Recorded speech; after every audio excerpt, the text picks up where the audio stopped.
Hola a todos, hoy vamos a empezar una serie de enseñanzas que tiene que ver con practicando el camino del discipulado. Y la sesión número 1 fundamental es comprender qué significa seguir a Jesús. En esta sesión vamos a, además de citar mucho la Biblia, vamos a citar a un autor que se llama Dallas Willard de su libro La Gran Omisión. Así es que yo sé que les va a gustar mucho. Bueno, vamos a comenzar pensando en Jesús de Nazaret.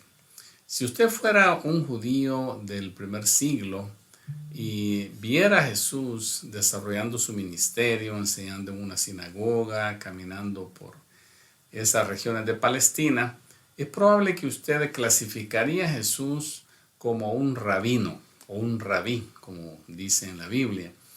Y es que en aquel tiempo pues había muchas de estas personalidades. Y de las 90 veces que los evangelios se refieren a Jesús, 60 lo hacen como rabí, como maestro. Eso es algo que debemos de comprender.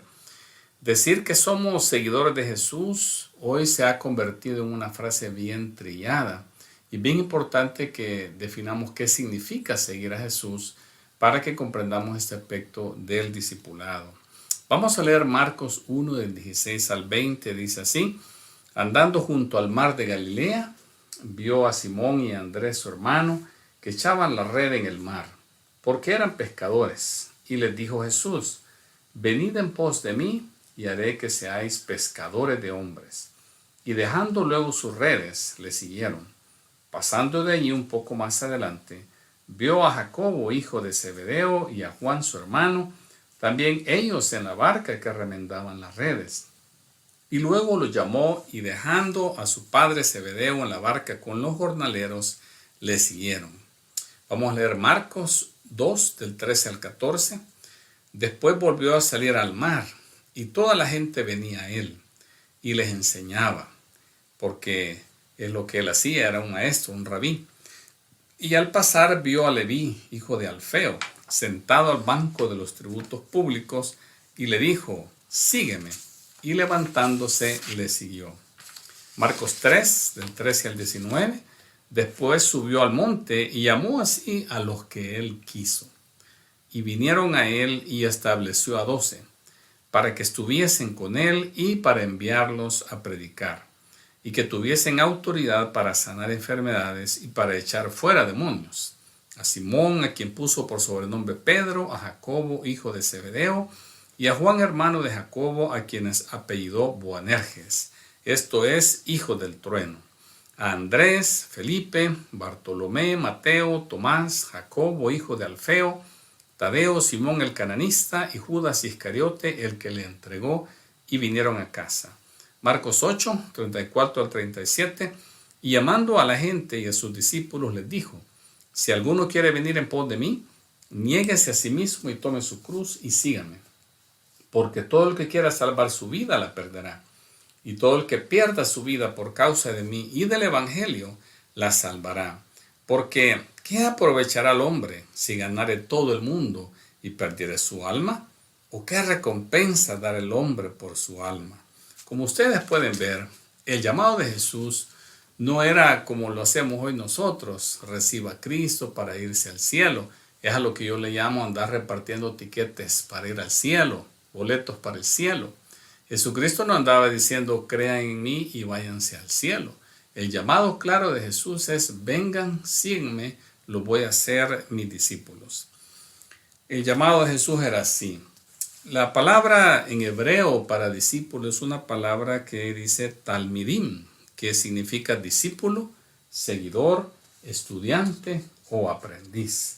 Y la mejor palabra que puede usar uno para esa palabra talmidim realmente es aprendiz.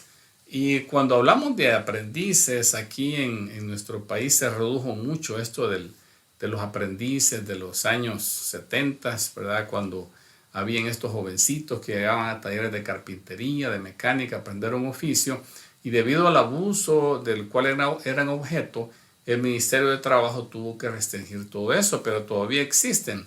Hay lugares donde los jóvenes pueden ir y aprender un oficio. Realmente son aprendizajes, son aprendices. Y eso es lo más cercano a la palabra discípulo.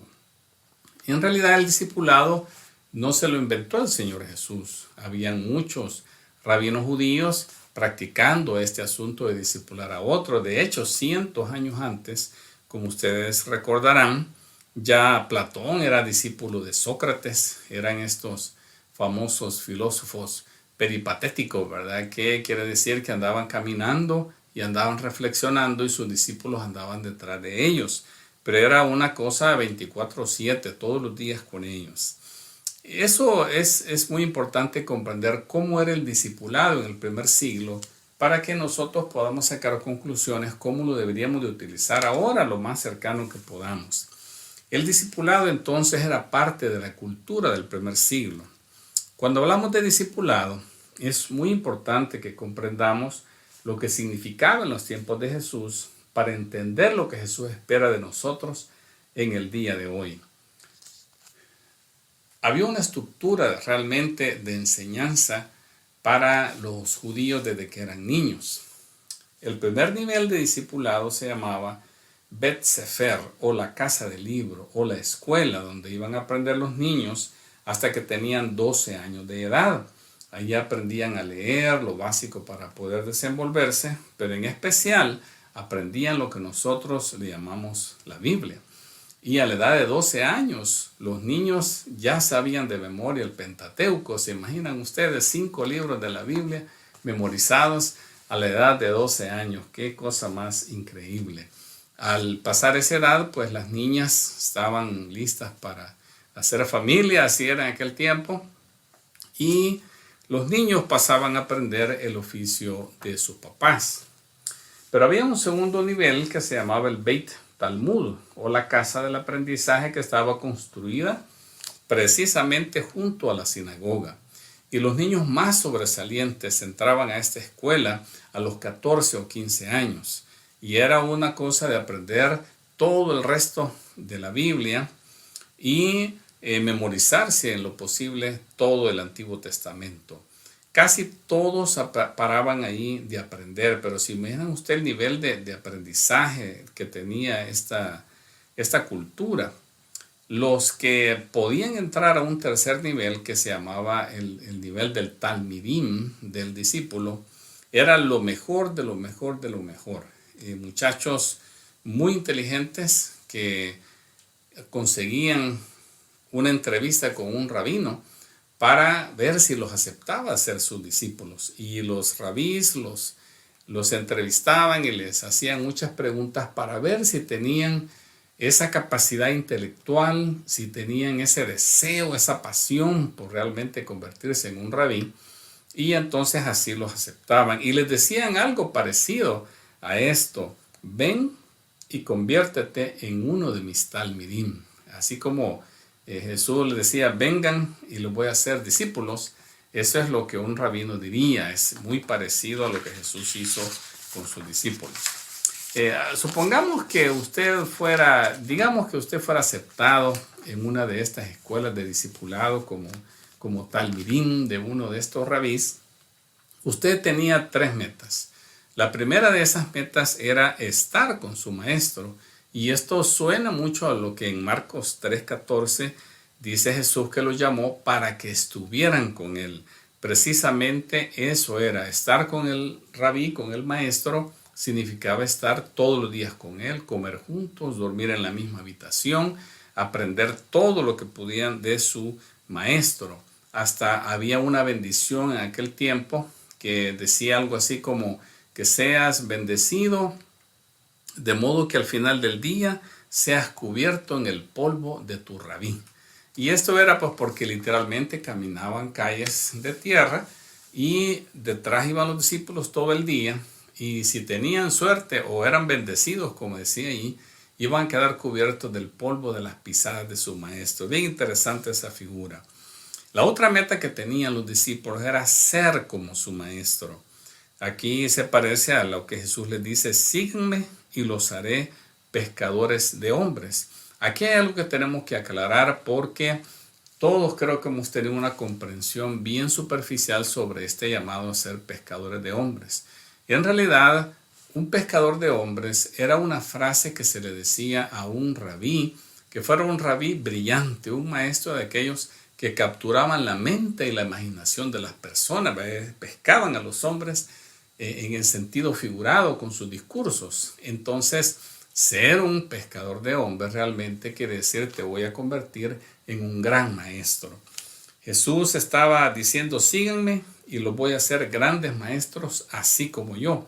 Ese era el corazón del discipulado, ser una copia exacta de su maestro, aprender cómo hablaba él, imitar su tono de voz, sus gestos, cómo se vestía, los gustos, sus opiniones. Tenían que aprender todo y ser una copia exacta de su maestro. Entonces esa era la meta número 2. La primera era estar con su maestro, la segunda era ser como su maestro. La tercera meta era hacer lo que su maestro hacía. Y cuando recordamos cómo Jesús después de cierto tiempo dice que los envía a predicar y a sanar demonios, debemos recordar que eso es lo que Jesucristo había estado haciendo, predicando y echando fuera demonios. Entonces Él los envía a practicar lo que han aprendido al verlo a Él. Entonces, ese era el punto del programa. Era que en algún momento, cuando el rabí terminaba el proceso de discipulado y él miraba que ya estaban listos, les decía algo así como, creo que ya estás listo, ve y haz discípulos, que es la gran comisión que Jesucristo les da a sus apóstoles. Les decía, vayan por todo el mundo y hagan discípulos, porque ya están listos ustedes para que sean maestros. Ahora, ¿qué implicaciones tiene este contexto histórico, esta explicación de la historia del discipulado para hoy en día? Es muy importante porque de ahí nosotros podemos sacar una similitud sobre cómo deberían de ser nuestros procesos de discipulado en las iglesias. Por ejemplo, la primera meta en el discipulado debería ser aprender a estar con Jesús cada momento de la vida. Así como los discípulos estuvieron con el Jesús físico, nosotros necesitamos aprender a estar con Jesús. Pero ¿cómo lo vamos a lograr? Jesucristo está sentado a la diestra del Padre y nosotros estamos aquí confinados a este mundo físico. Pues por eso es que Jesucristo dijo que nos iba a mandar a un consolador. Y en algunas ocasiones cuando se refirió a mandar al Espíritu Santo, usaba una palabra que realmente significa le voy a mandar a otro yo, otro que me va a sustituir. Dice, no los voy a dejar huérfanos. Y entonces va a enviar a el Espíritu Santo para que sea nuestro ayudador. De esa manera es como estamos con el Espíritu de Jesús. Cuando logramos estar en comunión constante con el Espíritu Santo. La meta principal en el aprendizaje con Jesús es aprender a vivir en constante conciencia y conexión con el Espíritu Santo. Ahí comienza el discipulado, aprender a conectarse con Dios constantemente. En Juan 15, 1 al 8, Jesucristo explica cómo es que nosotros vamos a estar siempre conectados con Él. Y Él dice, yo soy la vid verdadera y Dios, mi Padre, es el que la cuida. Les estoy leyendo la traducción en lenguaje actual. Si ustedes se mantienen unidos a mí, yo me mantendré unido a ustedes. Ya saben que una rama no puede producir uvas si no se mantiene unida a la planta. Del mismo modo, ustedes no podrán hacer nada si no se mantienen unidos a mí. El discípulo que se mantiene unido a mí y con quien yo me mantengo unido es como una rama que da mucho fruto. Si ustedes dan mucho fruto y viven realmente como discípulos míos, mi Padre estará orgulloso de ustedes. Lo que dice en la Reina Valera, para la gloria de Dios. Dallas Willard, en su libro La Gran Omisión, escribe, oiga bien que dice la gran omisión, no la gran comisión. Es algo que estamos omitiendo grandemente, que es el discipulado. Él dice, lo primero y más básico que podemos y debemos hacer es tener a Dios siempre presente en nuestra mente. Este es el secreto fundamental del cuidado de nuestra alma. Nuestra parte en la práctica de la presencia de Dios es dirigir y redirigir nuestras mentes constantemente hacia Él. En los primeros tiempos de nuestra práctica, Bien podemos ser desafiados por nuestros hábitos de pensar en cosas que no son Dios, obviamente. Pero estos son hábitos, no es la ley de la gravedad. Los hábitos se pueden romper y un nuevo hábito lleno de gracia puede reemplazar a esos hábitos anteriores a medida que demos pasos intencionales para mantener a Dios delante de nosotros. Pronto nuestras mentes volverán a Dios como la aguja de una brújula constantemente regresa al norte. Si Dios es el gran anhelo de nuestra alma, se convertirá en la estrella polar de nuestro ser interior. El punto es pues que aprender a estar con Jesús se logra con la práctica y a eso es que se le llaman disciplinas espirituales, pero creo que nosotros le pudiéramos llamar mejor las prácticas de Jesús. Como por ejemplo, cuando Jesús dice que se levantaba muy de mañana, buscaba lugares solos, donde estar, estuvo en el desierto 40 días solo, es decir, que la práctica del silencio y el retiro era una práctica de Jesús. La oración, el ayuno, leer la Biblia, lo que se conoce como el sábado. Debemos recordar que Jesucristo era un judío y ellos guardaban el sábado. Y si nosotros estudiamos un poco, lo cual vamos a hacer más adelante sobre este asunto del sábado, vamos a comprender que está hecho para renovarnos, para refrescarnos, para cultivar nuestra comunión con Dios y comenzar la semana otra vez llenos de Dios. Practicar estas cosas significa que queremos permanecer en la vida. Eso es la demostración. Si permanecen en mí, sin mí nada podéis hacer. Significa volver a conectarse con Dios en cada momento. ¿Puede pensar eso? En cada momento buscar conectarse con Dios. Ese es el corazón del discipulado y en eso es en lo que hay que invertir, en la idea de practicar la presencia de Dios. Esa es la primera meta del discípulo. Estar con Jesús significa a través de estas prácticas de Jesús poder estar siempre con esa conciencia de que estamos conectados con Dios y que Él nos está dirigiendo. Por eso es que Pablo decía, orad sin cesar o andad en el Espíritu. Eso es lo que realmente significa. La segunda meta del discipulado cristiano es llegar a ser como Jesús. Es lo que llamamos la santificación. Pero ahora vamos a comenzar a llamarle formación espiritual. Yo aprendí esto hace quizás 20 años en la universidad cuando hice mis estudios ministeriales, pero realmente no entendí lo que me estaban enseñando. Y realmente la formación espiritual es esa idea de formar las características de Jesús en nuestras vidas. Escucha esta definición. Formación espiritual en la tradición cristiana es el proceso. Es un proceso, no sucede de la noche a la mañana. El proceso de ir incrementando el ser poseído y permeado por los rasgos del carácter de Jesús conforme avanzamos en el yugo fácil del discipulado con Jesús, nuestros maestros. Y mire, hermano, amigo, todos tenemos que entender que somos discípulos de alguien o de algo. Si no somos discípulos de Jesús, somos discípulos de la cultura, de las ideas que creemos, de los ambientes en que nos movemos. Siempre estamos formándonos a la imagen de algo. La pregunta no es si usted se está formando, sino a la imagen de quién o de qué se está formando. Solo piense en esas películas que a veces vemos por tanto tiempo. Todo eso nos forma. Quiero mostrarles estos gráficos de cómo sucede la formación espiritual. La formación espiritual no intencional, de que es de la primera que le estoy hablando, que es el ambiente formado por las historias que creemos, las relaciones que tenemos y los hábitos que practicamos. Esas cosas con el tiempo nos van formando, nos van transformando. Pero la formación espiritual intencionada es diferente porque a través del poder del Espíritu Santo podemos enseñar y ser enseñados. Ese es un primer punto, la enseñanza del reino de Dios, de los principios de discipulado.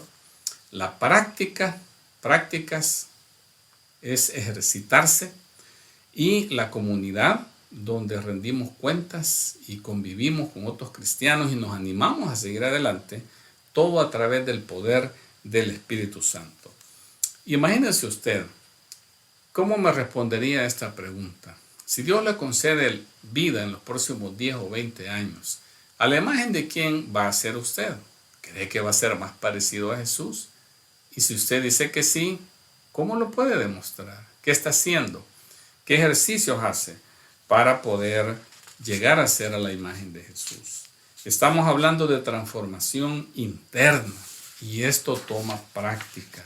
La formación espiritual es algo que va a ser también gran parte del discipulado en las iglesias, que estemos poniendo énfasis en hacer discípulos. La meta número 3 del discipulado cristiano es hacer lo que Jesús hizo. Y aquí pues hay por lo menos 10 cosas, quizás hay más, ¿verdad? Pero las que vemos así rápidamente en los evangelios es predicar el evangelio, enseñar, o sea, educar sobre el camino de Cristo, sanar enfermos, echar fuera demonios, comer y beber con gente alejada de Dios, hacer justicia, pacificar, orar, profetizar y oponerse a la corrupción religiosa y política. Eso es lo que Jesús hacía. Entonces, un aprendiz de Jesús tiene como aspiración que en algún momento de la vida, no quizás en un año, quizás le va a llevar toda la vida, pero en algún momento hacer todas estas 10 cosas. Si no podemos hacerlas, quiere decir que no nos hemos ejercitado para lograrlas. Entonces, haciendo un resumen preliminar de lo que hemos hablado, ¿qué significa seguir a Jesús? Que es la pregunta que estamos respondiendo en esta sesión. Es estar con Jesús, llegar a ser como Jesús y hacer lo que Jesús hizo. Esas 3 cosas son nuestra guía, nuestra meta, el enfoque de toda nuestra vida.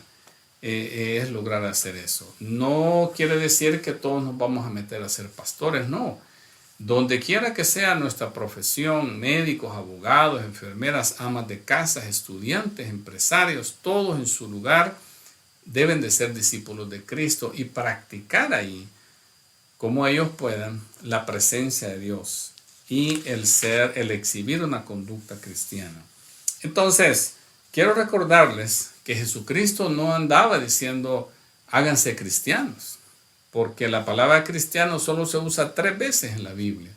Y cuando la leemos ahí en el libro de los Hechos, era como un apodo que le estaban diciendo, haciéndoles burla de que ellos se querían parecer a Jesús.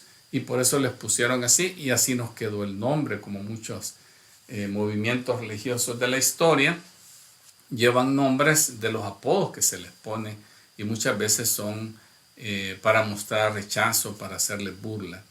Pero Jesucristo no andaba diciendo háganse cristianos. Él andaba realmente haciendo un llamado a que se hicieran discípulos, a que se hicieran aprendices del Maestro Jesucristo.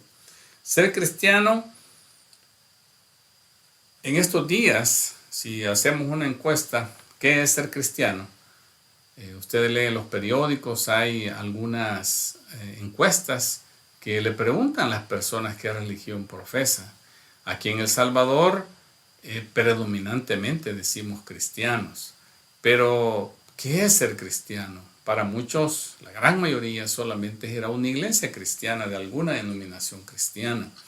Y muchas veces ni van regularmente, sino que Navidad, ¿verdad? O en alguna de esas ocasiones especiales en que les remuerde la conciencia, van a la iglesia, pero ellos dicen que son cristianos. Y muchos cristianos evangélicos también creen que son cristianos porque van a la iglesia, pero eso no los hace cristianos, no los hace discípulos. Tenemos que llegar a convertirnos en seguidores y eso es lo que Jesús nos llama. Muchos se dicen cristianos, pero muy pocos son seguidores o discípulos de Jesús. En el tiempo de Jesús habían 2 grupos, los discípulos y las multitudes. ¿En qué grupo se ubicaría usted? Si usted era discípulo, usted estaba enfrentando a la multitud y no hacía los valores del mundo. Entonces, ¿en qué grupo estamos nosotros hoy en día? Dallas Willard dice que el mayor problema que enfrenta el mundo de hoy con todas sus necesidades desgarradoras es si aquellos que por profesión o cultura se identifican como cristianos, eso es lo que está pasando, que eso no sucede. No se convierten en discípulos, en estudiantes, en aprendices, en practicantes. Ese es el problema más grave que tiene la humanidad ahora. Por eso dice la palabra que la tierra gime esperando la manifestación de los hijos de gloria. No nos manifestamos y la tierra va a seguir gimiendo porque esta situación precisa no sucede. Los que nos llamamos cristianos no nos convertimos en discípulos, aprendiendo constantemente de Jesús para vivir la vida del reino de los cielos en cada rincón de la existencia humana. Jesús no estaba buscando convertidos al cristianismo, repito, él estaba buscando discípulos. La invitación está abierta para todos. Qué cosa más especial cuando Jesús dice, cualquiera que quiera ser mi discípulo. ¿Puede usted pensar eso? El líder espiritual del momento, el rabí más buscado, más conocido, más famoso, estaba diciendo, cualquiera puede ser mi discípulo. No tiene que haber hecho algo o si no lo ha hecho, no importa si ha estudiado o no ha estudiado, todos pueden ser discípulos de Jesús. Era una cosa increíble. Es como que hoy una universidad famosa aquí en nuestro país dijera que cualquiera puede estudiar un grado doctoral sin importar si no ha sacado bachillerato. ¿Verdad que no sucede? Pero eso era el equivalente a lo que Jesús decía, porque ya le he explicado lo complicado y difícil que era el discipulado en los tiempos de Jesús. Pero aquí estaba Jesús diciendo, cualquiera puede ser mi discípulo. La invitación está abierta a todos para que disfruten esa vida plena que Jesús invita a tener. ¿Se imagina usted esa vida a plenitud? ¿Cómo debe ser? Comienza con la comunión con el Padre, disfrutando el cuerpo de Cristo, siendo liberado de opresiones malignas, siendo libre para vivir la voluntad de Dios. ¿Cree usted que está listo para vivir así? Esa es la clase de vida a plenitud que Él promete. El mensaje que nosotros damos a entender hoy es que la gente puede disfrutar esa vida a plenitud solo con ir a la iglesia y leer la Biblia. Y usted sabe, algunos de nosotros tenemos décadas en el Evangelio y entendemos y hemos visto lo difícil que es ser cristiano a veces. Pero es porque no estamos siendo intencionados en convertirnos en discípulos de Cristo. El Sermón del Monte que está en Mateo capítulo 5, 6, 7 es como aquella declaración de Jesucristo de qué significa para Él seguirlo a Él. Y aquí hay muchas cosas que nosotros podemos aprender. Recuerde que Jesús comienza diciendo lo siguiente en Mateo 5, 19. De manera que cualquiera que quebrante uno de estos mandamientos muy pequeños y así enseña a los hombres, muy pequeño será llamado en el reino de los cielos. Mas cualquiera que los haga y los enseñe, este será llamado grande en el reino de los cielos. Jesús comienza enseñando que el que practica, hacer es practicar las enseñanzas, ese es grande en el cielo. Y son las cosas que Él va a comenzar a compartir en los siguientes capítulos. Y al cerrar el Sermón del Monte, en Mateo 7, 24 al 27, Jesús dice, cualquiera pues que me oye estas palabras y las hace, le compararé a un hombre prudente que edificó su casa sobre la roca.